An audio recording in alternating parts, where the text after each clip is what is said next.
Jim Mattis, callsign Chaos, Learning to Lead.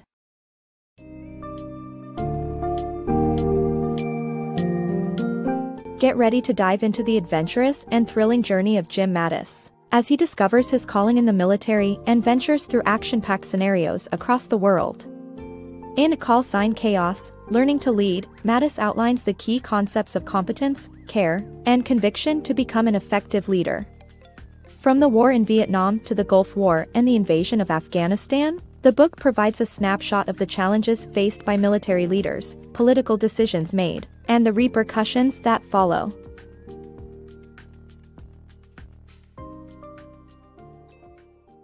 Brushes with Destiny, Mattis' Journey.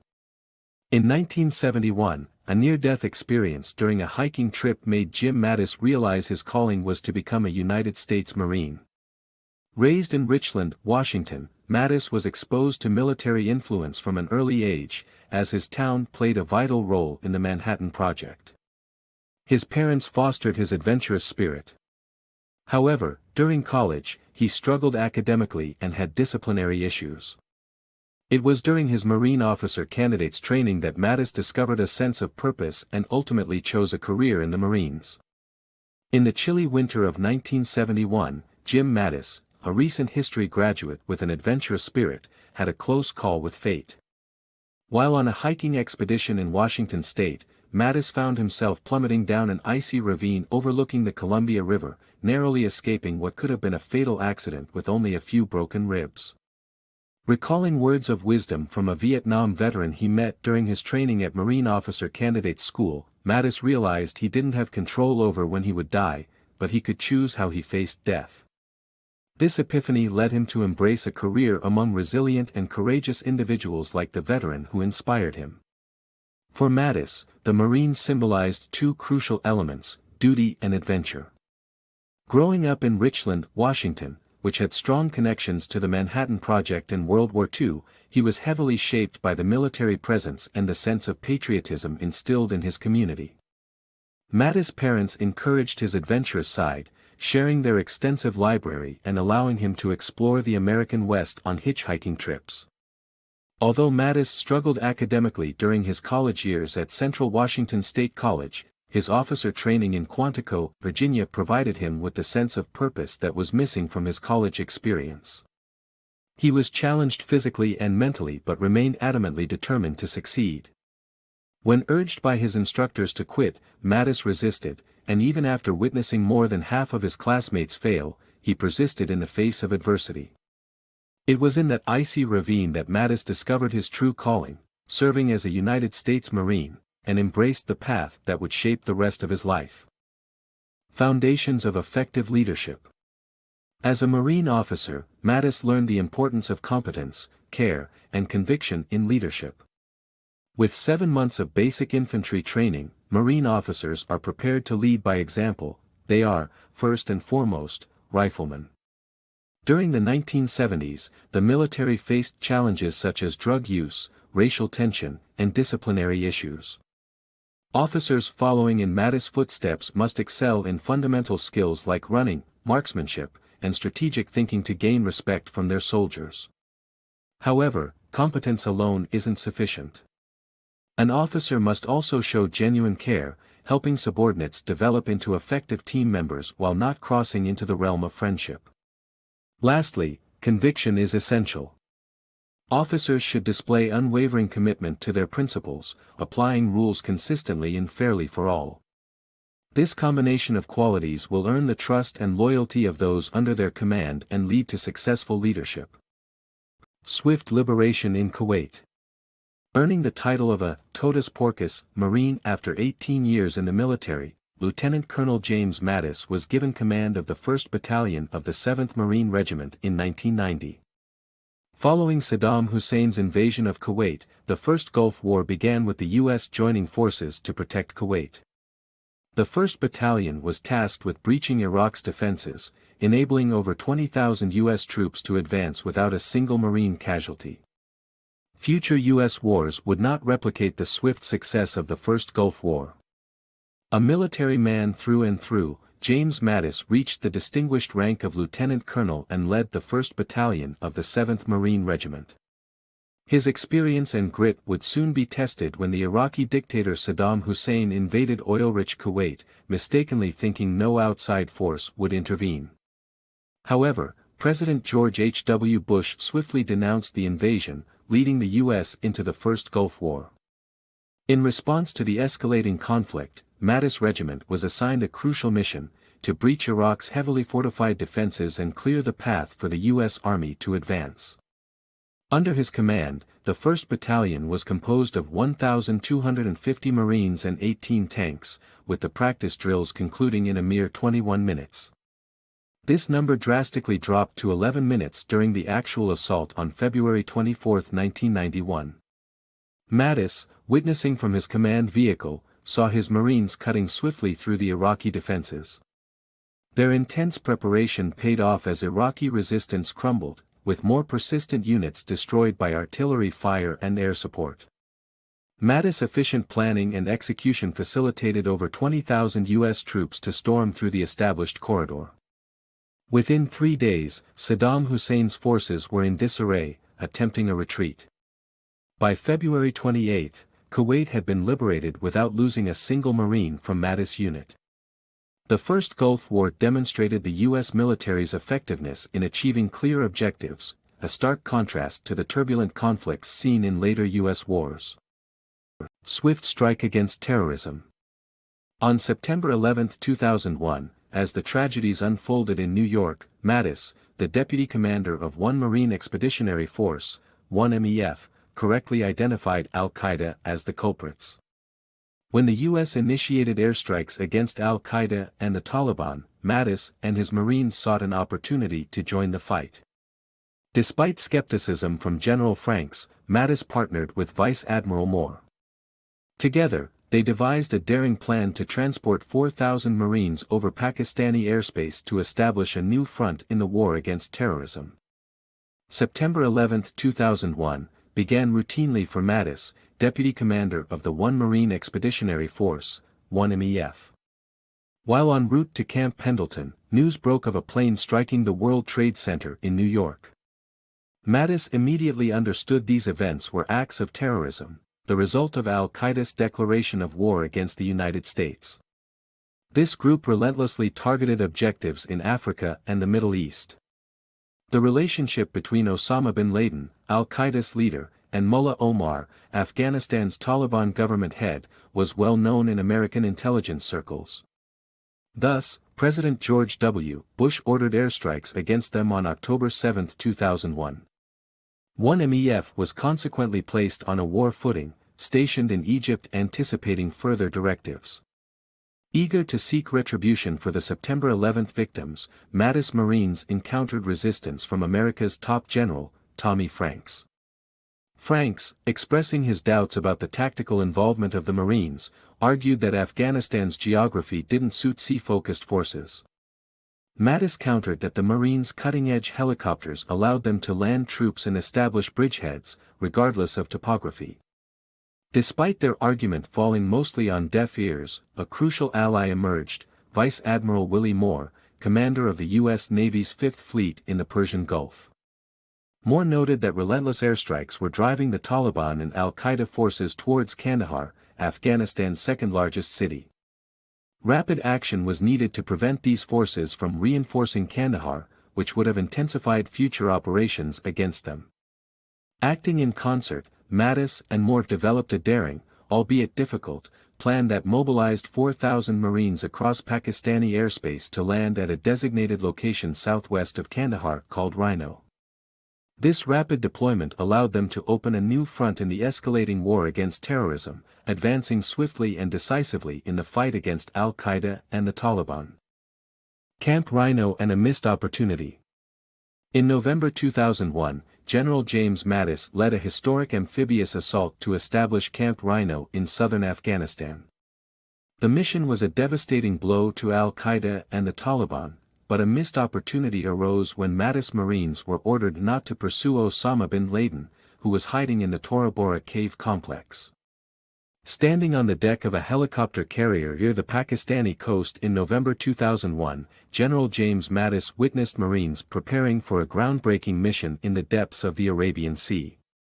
With approval from the U.S. Central Command, Mattis led the operation to establish a bridgehead in southern Afghanistan. On November 25, the first troops touched ground at 9 p.m., swiftly securing the landing site. By sunrise, a remarkable 400 more Marines had joined forces, equipped with gun trucks for the deepest amphibious assault from the sea ever recorded. Camp Rhino. The establishment of Camp Rhino crippled al-Qaeda and the Taliban, whose strategic efforts in the north had substantially weakened their southern defenses. Now, their enemy was striking distance from Kandahar, their makeshift capital, turning a faint flicker of hope into utter hopelessness. Capitalizing on this momentum, Afghanistan's Northern Alliance, the Taliban's national adversaries, sensed victory in the air. When the news of Camp Rhino reached Alliance commander and future Afghan President Hamid Karzai, he enthusiastically declared the war all but won. By December, the Taliban were overthrown. Yet, Mattis' joy was tainted by a significant missed opportunity. Osama bin Laden had escaped, taking refuge in Tora Bora, a cave complex near the Pakistani border notorious for sheltering guerrillas during the Soviet invasion of Afghanistan. Poised to lead the pursuit, Mattis' Marines were abruptly ordered to stay at Camp Rhino by CENTCOM Commander General Franks. In his memoir, General Franks justified his decision, fearing the U.S. would fall into the same trap as the Soviets by engaging in a futile guerrilla war. He believed there was nothing to gain by chasing a lightly armed enemy through treacherous mountain terrain with armored battalions. Although Mattis argued that his helicopter-borne Marines were nimble and well-suited for the task, his protests were dismissed, and President Bush sided with General Franks. This crucial decision cost the capture of bin Laden, an opportunity that would not present itself again for a decade. Leading in Ambiguity, Iraq. In 2002, Major General Mattis took command of the 1st Marine Division and prepared for the impending invasion of Iraq, despite his personal reservations about the necessity of the war. Over 7 months, he and his senior staff meticulously planned their strategy, anticipating a rapid victory but recognizing the challenges ahead. Upon entering Iraq in March 2003, Mattis and his Marines made quick progress, eventually capturing Baghdad and deposing Saddam Hussein in April. However, as predicted by Mattis' mentor, General Tony Zinni, this was just the beginning of a long, complicated struggle in Iraq. Freshly promoted as a 2-star Major General in 2002, Mattis found himself in Pendleton, California, commanding the prestigious 1st Marine Division. With little time to contemplate the missed opportunity in Tora Bora, his focus shifted to preparing for the invasion of Iraq and the potential repercussions of facing off against Saddam Hussein.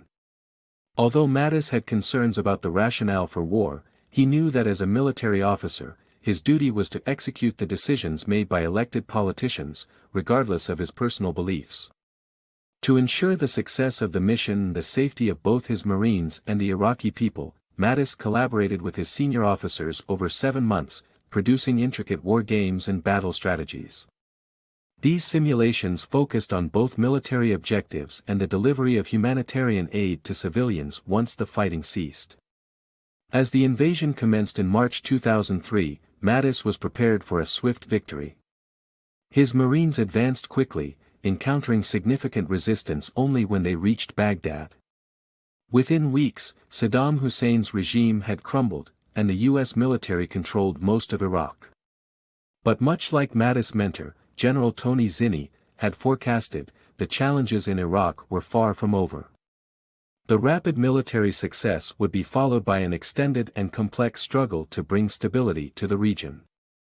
Iraq's chaos, unraveling the puzzle. The collapse of Saddam Hussein's regime opened up a Pandora's box of issues in Iraq, including vanishing policemen, failing utilities, and religious unrest. A key factor in maintaining peace was addressing the thousands of former Iraqi soldiers searching for their next move. Mattis, a U.S. commander, and his peers sought to reintegrate these battle-hardened young men into society to prevent potential guerrilla warfare.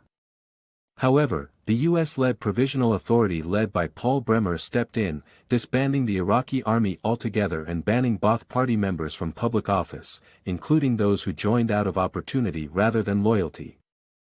This move backfired, as it fueled animosity among Iraq's best and most dangerous men against the U.S.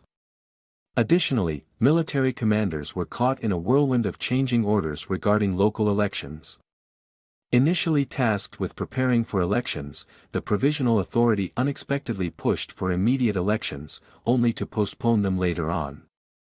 This left commanders like Mattis in a challenging position while trying to maintain the trust of local leaders. The British strategist B.H. Liddell Hart stated that the ultimate goal of war is to create a better state of peace. By the end of his time in Iraq, Mattis questioned whether he had achieved this objective, given the ongoing instability in the region. Tackling insurgency in Anbar. In 2004, the 1st Marine Division faced a growing insurgency in Anbar, Iraq, led by the extremist group Al-Qaeda in Iraq, AQI. Under the command of Mattis, troops worked to de-escalate the situation by adopting respectful practices towards the local population. Despite initial success, political pressures from Washington and global outrage at civilian casualties forced the Marines to halt their progress. Iraq, in 2004, was a battleground as the extremist group Al-Qaeda in Iraq, AQI, had its heart in the Anbar province. Abu Musab al-Zarqawi, the notorious AQI leader, ruled the region from Ramadi and Fallujah, targeting American troops and rival religious groups. Mattis, leading the 1st Marine Division, was tasked with putting an end to these violent attacks. With a mission to de-escalate the situation, Mattis instructed his troops to treat locals respectfully, as they would back home. Following his guidance, soldiers removed sunglasses while conversing, politely asked to enter homes, and held their fire when civilians were near. This strategy aimed to prevent further antagonizing Iraqi citizens. However, the upper echelons of the U.S. government had different views. Washington's politicians wanted forceful action in response to gruesome attacks on American contractors. President Bush's rallying cry, "Tough as hell," put Fallujah directly in the line of fire. Despite his concerns over local support, Mattis prepared to execute the orders and requested no interruptions once the assault began.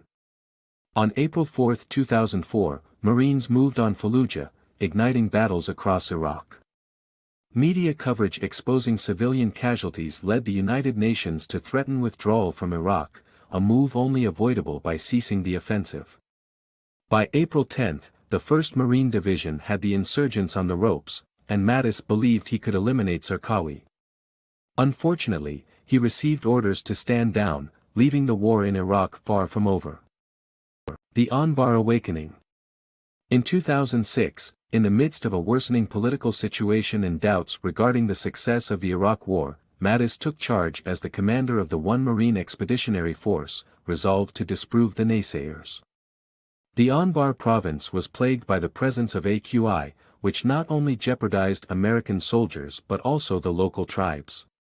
Building trust with tribal leaders and forming alliances allowed the U.S. and the tribes to unite against AQI in the Anbar Awakening, turning the tide in the province. Mattis foresaw a steady decline of enemy effectiveness within 5 years, and Iraq seemed to stabilize by 2010. However, despite predictions of chaos if U.S. troops withdrew, President Obama announced complete troop withdrawal in 2011. Inevitably, Iraq was soon consumed by violence and strife, giving rise to ISIS's emergence. All these repercussions had been foreseen and could have been avoided.